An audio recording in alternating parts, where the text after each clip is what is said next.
Hey folks, Cassie here. Welcome back to the Akashic Window. Today we are going to be working on episode 4 of our Awakening Your Inner Compass series. Last week we looked at symbols, the different categories that they might fall into, or some of the different categories, and also what various symbols might mean. Continuing with that theme, this week we're going to jump into the topic of signs. So symbols are the language of the universe. They're representations that carry meaning, and they come in all sorts of shapes and sizes and flavors.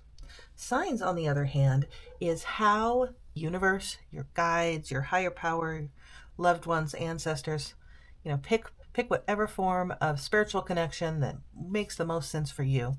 Signs are the way that these forces use symbols to communicate with you and give personal messages specifically to help you in your life. Today we're going to be jumping into how to make sense of signs, how to recognize them, and what to do if you do recognize them. So I'm going to give you an example of what I mean by signs.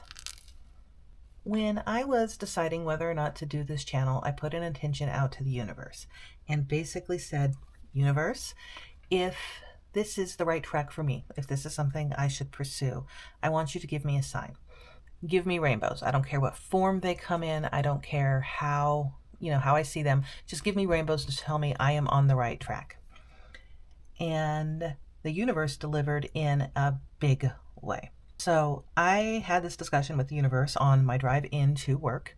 When I got there, I walked into the office, and the first thing I saw was this rainbow toy that my son had given me for Christmas. It was sitting right there on my desk.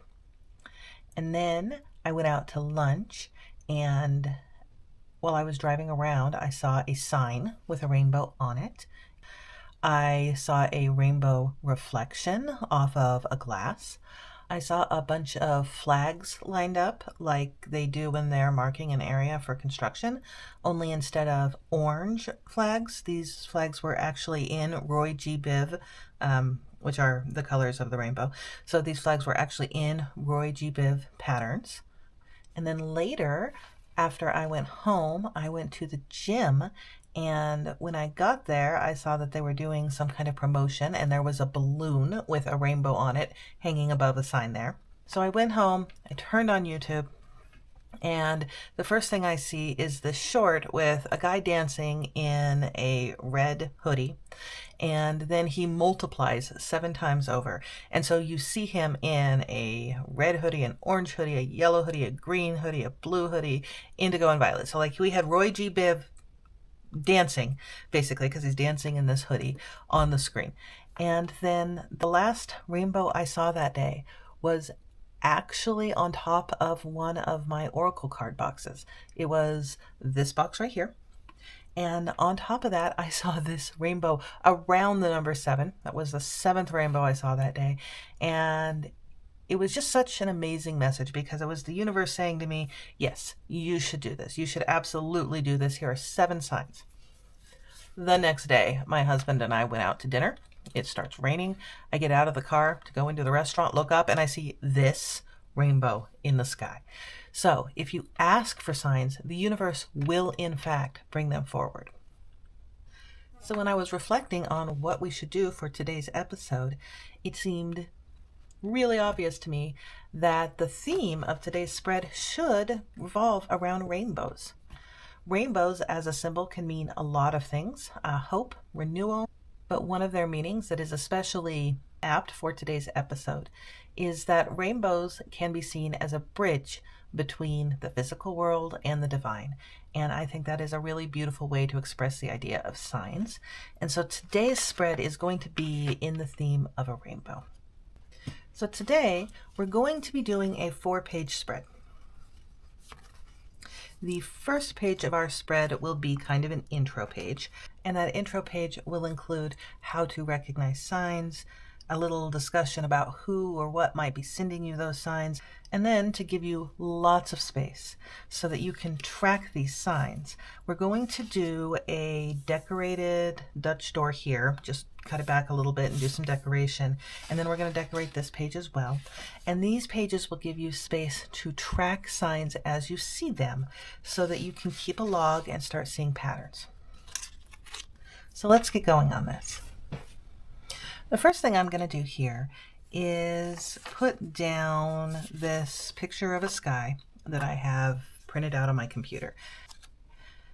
Behind this, I'm going to do a little more sky, and I'm looking at this purple here, and I think this would be really great. And I think I want it right about there. Once you have your sky piece down, trim it a little bit across the top and side there. And then take your second piece and glue it on down.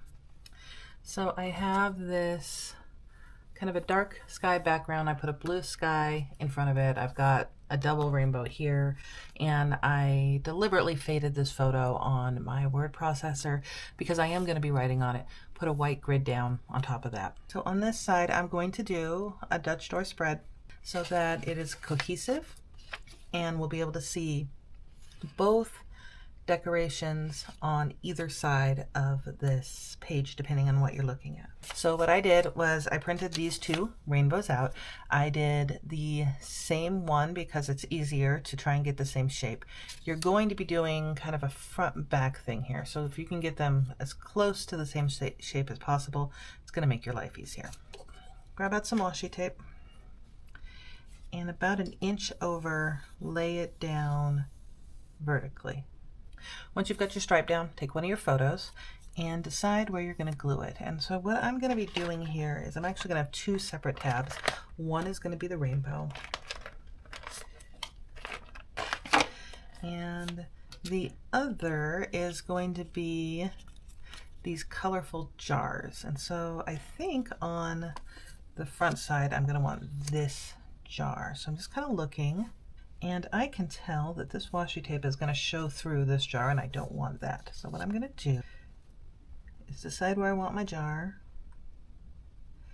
and I'm going to mark it a little bit, and then I'm going to ever so gently cut it down. Okay, so this should peel right, there we go. Yep, peeled right off.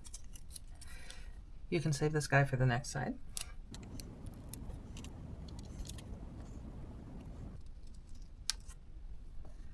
About like so. That's a little off kilter, but I'm gonna live with it. And I think I'm gonna do the same with this photo here too.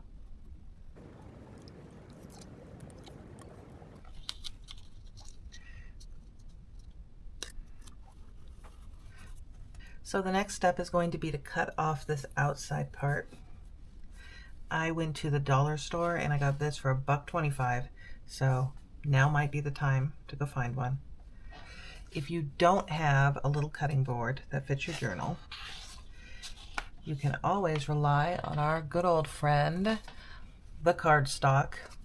It's easy to use, easy to recycle once you're not using it anymore, and it just has a million uses, so go nuts. It's probably going to be easiest to use your metal ruler on the straight parts and your straight edge for that.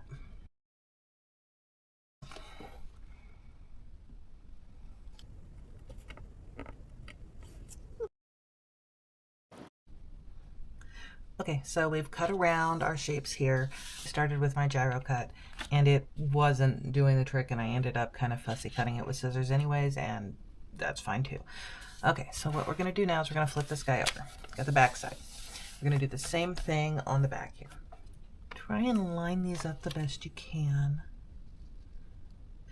which is why I cut out the shape in reverse, and I literally traced over the top when I was cutting these two out because it makes for a nice clean overlay.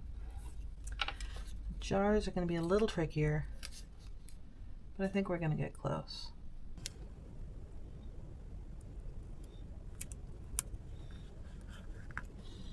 So the rainbows laid over really nice because I literally cut them for this. The jars got a little hangover. I'm going to clean it up a little. And there we go. We have our tab on this side with the rainbow in the jar. We have the tab on this side with the rainbow in the jar. I am going to take my corner rounder and clean these up a little because they feel a little sharp.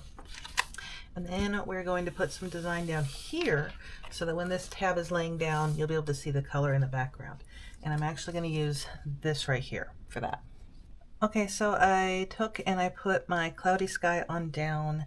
It ended up being a little longer than I was expecting it to be, so I took that leftover piece from here and I split it and put it on both sides, only to realize I don't like how that looks. So to fix that, what I'm gonna do is I'm gonna put a couple jars on down. Here we are. I have put down the jars, and then in the interest of balance here, I went ahead and put a little rainbow in the middle, since we've got jars and rainbows. Add a little more washi tape. And so this is the Dutch door spread. And if you look on this side, you can see kind of the clouds in the background. You can see our rainbow, our jar sticker. You flip it over, same deal, rainbow jar sticker, got another rainbow there, jar, and some pretty cloud background. So the last thing I'm going to do here is I'm just going to put down some rainbow lines in Roy G. Biv fashion and create an area for tracking signs. For those of you with a dot grid journal, this next part is going to be a lot easier. I don't have that benefit, so I've got little lines marked here. I'm actually going to flip this guy around.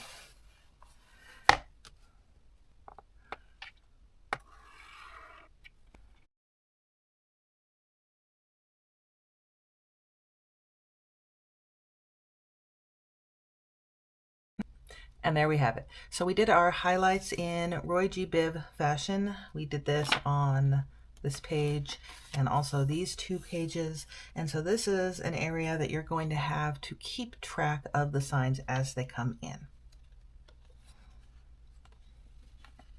Going from here, we're going to go ahead and fill in this intro page.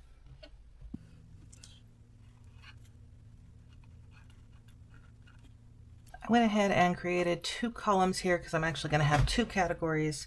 And our first category is going to be who is sending those signs. Okay, so who might be sending you these signs that you're going to be looking for? Well, you might be getting them from Source or the universe or your higher power. You might be getting them from your higher self, soul, whatever belief system you choose to embrace there. They can be coming from guides. Signs come from guides and angels all the time. Likewise, they come from ancestors. They can come from deceased loved ones. They can even come from elementals. Some people might have galactic, sort of outside of the earth guides. And there might even be messages coming in from Earth herself, or really anything, anyone who is in a higher vibration can be sending you these signs. And so the next question is, how are you going to recognize these signs? First thing you're going to look for is patterns. You're going to look for things in your life that you see repeatedly. So if you see the same numbers, or if you're seeing the same animal, maybe you see a rabbit everywhere you go, that is a sign. That is something you should be paying attention to. The next way you're going to recognize signs is you're going to pay attention to how you're feeling, your feelings here. Does something have emotional resonance? Does it have kind of a charged electric feeling? Does it give you goosebumps, butterflies? That could be a sign. The next thing you want to look at is timing. Is there something in your life that is showing up exactly when you need it? I actually have a great example here. I recently had a really stressful day at work. I was ruminating, as we're prone to do. And I just kept playing this scenario through my head again and again, right? And I'm trying to figure out, how much do I need to be concerned? Do I need to let this go? Do I need to fix it? One of the things with anxiety is a lot of times you got this, do I need to fix it? Gotta fix it, go fix it. And so I'm driving home, I'm just kind of ruminating on this, and then I look up, and right in front of me in traffic is a car with a license plate.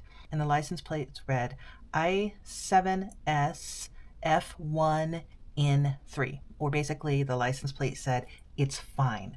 And that was a time when I needed to hear exactly that message. And that is what I mean about timing. That is the universe telling me, you can breathe, it's fine. Another way you can recognize signs is by using your intuition. If there is something about a certain object, thing, idea, billboard, it doesn't really matter. If there is something about a certain thing that you come across that gives you a feeling of knowing, or it's kind of calling your attention, maybe it's a little brighter, maybe it stands out first, it's your intuition telling you to slow down and pay attention, because that's a sign. And then The final, and probably one of the best ways to recognize signs, is to ask for them. Ask and you shall receive. Say, universe, God, divinity, angels, ancestors, grandpa, whoever. Say, I need a sign to show me if I'm on the right path. I need a sign to know what step to take next. Ask for something, like say, rainbows, and then keep an eye out and watch as the universe provides and gives you reassurances. Asking for signs is a great way to practice seeing them, recognizing them, and acknowledging them. And then down under our recognition section, who's sending it to us, we have the 3 S's. It's just sort of a reminder. And the 3 S's are going to be symbols, signs, and synchronicities. And this is how you keep them separate. This is how you differentiate them. A symbol is a representation of something that is given a meaning. So 1111, that's a symbol. Feathers, those are symbols. By themselves, don't necessarily mean anything. Signs are the personal messages that you take from those symbols. They come from an external source. 1111, that might be the universe reminding you that you are manifesting your reality. A feather might be a gentle reassurance from a guardian angel that you're on the right track. And then synchronicities, that's going to be a meaningful coincidence, often using signs, that confirms that you are in alignment. So I'm going to tell you my favorite personal synchronicity story. About 10 years ago, I was in the middle of a major life transition. I was in the process of getting a divorce and moving and trying to find a new job all at the same time. One day I went out to lunch with a couple of colleagues, and the entire conversation I felt like I had just been peppered with questions. Where are you going to work? What are you going to do? How are you going to make money? How are you going to feed your kids? Where are you going to pay your rent? All that. And at the end, I was getting pretty overwhelmed. And we'd gone out for Chinese food. So at the end, they bring you your receipt with your little cookies. I pulled out my cookie and I broke it open, and inside was this fortune that read, "You will never have to worry about steady employment." And in that time, that was exactly the sign. That was exactly the synchronicity that I needed to hear to put my mind at ease and let me know that I was on the right track. So to represent that synchronicity here, I have a little fortune. It's actually not the same fortune I got out of that cookie. I keep that fortune in my wallet. But this one says, "You will succeed in whatever calling you adopt." Stuck it under here is a little reminder that synchronicity, signs, they do happen. And the very last thing I did here was a little bit on how to interpret those signs once you do see them. The thing you should be doing first when you see a sign is to take a moment to check in with your intuition. Because a rainbow, a feather, a number pattern, they can mean a lot of things. But what matters is what this sign is intended to mean for you. So take a moment when you see that sign, check in with your intuition. What do you think it means? That is what it probably means. If you're still struggling, then take a minute to put that into context. So if you are, let's say, talking with your sister about grandpa, and then you leave the restaurant and you go outside and you see a feather on the ground, that might be a message from grandpa saying hello. So put it into context of the situation you're in. And then if you're still stumped, look it up. We have a whole page, we have a whole spread of symbols here you can go back to look at, to see if it sparks anything. You can go online. There are, I don't know, millions of pages online that will tell you what certain things mean. You can look it up, put it into context, and then at the end of the day, check in with yourself. What do you think it means? That's what it probably means. For the rest of our journal, we can use these pages here to keep track of the signs when you come across them. So for example, I've got sign tracker up here, and I wrote down March 5th, asked for rainbows and got 7 of them. That was a big sign for me. And then I just happened to have a little cutout of that toy my son gave me, and so I glued it onto him. And there we are. We have our spread on signs. We have our intro page, a little bit of information that you can refer back to, who is sending the signs, how to recognize those signs, how to differentiate a sign from a symbol, from a synchronicity, and a little reminder on how to interpret them. And then we have our tracking pages with the rainbow lines here to write on. We did a Dutch store spread. We've got the rainbow pictures here. We've got our colorful jars on both sides with plenty of space so that we can keep track of these signs as we come across them. So that is the end of our episode. Thank you for joining us today. Be sure to tune in next time for the final episode in the Awakening Your Inner Compass series. Until then, remember to trust your intuition, embrace your creativity, and keep shining your light. And I will see you folks next time.